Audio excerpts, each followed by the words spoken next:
Hey, it's Phil with the Go Sold Real Estate Group with your November real estate market update. In today's video, we're going to go over the numbers, and then we're also going to go over the top 3 things you want to do if you're refinancing or you're selling and you want to make sure your home appraises. Stay tuned.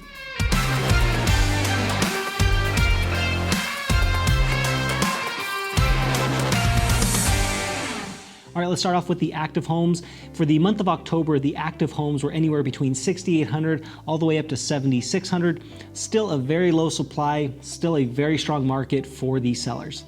So in the month of October, the Fed announced a couple of different times that most likely the rates will be going up in 2022. This helped the pending transactions because the pendings typically hovering around 9,000 or 10,000, they were over 12,000 for pending in the month of October.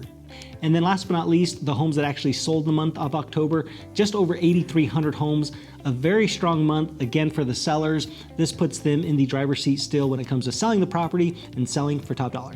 All in all, the month of October ended great, especially if you're a seller.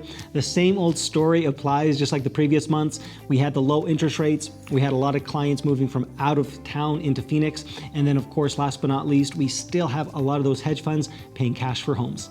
So over the last 17 years, I've provided 3 general tips to clients that are either trying to do a refinance or trying to sell their home for top dollar, but they want to make sure the appraisal comes in at value. So these are the following 3 tips that could save you a ton of time and money when it comes to appraisals. Tip number 1, before your home gets appraised, one of the things that I recommend is that you put together a list of upgrades or repairs that you've done to the property. And the reason being is before the appraiser heads out, he should have a number in his head of the amount of money that you put into the home. That plays a big impact on what he thinks the property is worth. Tip number 2, make sure you have a set of comparable properties that have sold recently within 90 days or so, give or take, to give to the appraiser before heading out. Now, the appraiser will do his own due diligence on that portion of the appraisal. However, sometimes they skip over some of the properties that have sold off market. Now, this plays a big role because now you can show him for comparable properties there's homes that have been selling in this particular price range that you're trying to get the value at. Tip number 3, last but not least, make sure you or your agent speaks with the appraiser before heading out to your home. The reason being is appraisers are really busy right now with the low interest rates for refinances and for resales.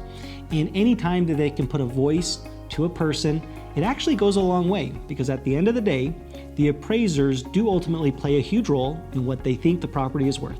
Hopefully this information has been helpful. Thank you so much for joining me today for this quick real estate market update. If you have questions about buying or selling, feel free to call, text, or email me. And until next time, have a great day.